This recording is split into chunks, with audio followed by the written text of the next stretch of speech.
What I tell people is very simple, and people in America are way ahead of all of you. They know what's going on, because when you say, why don't you go back and think of what people are doing at their kitchen table? I'll tell you what they're doing at their kitchen table.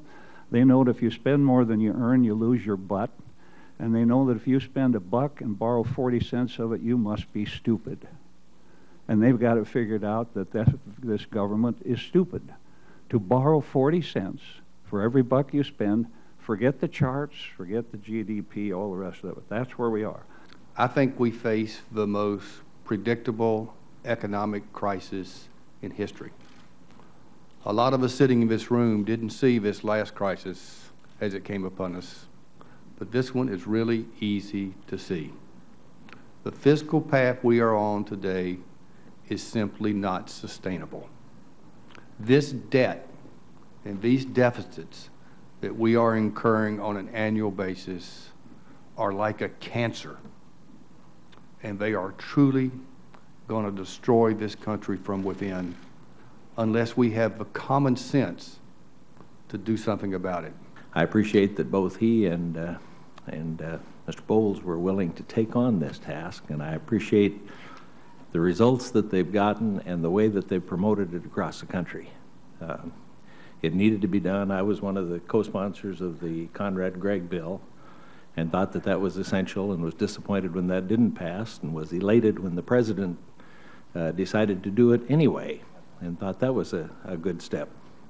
I got to say, I was a little disappointed when the president missed the opportunity in the State of the Union speech to say exactly what you've been saying here today, to inform the people of this country of just how desperate the situation is, so that we could take some positive action on it.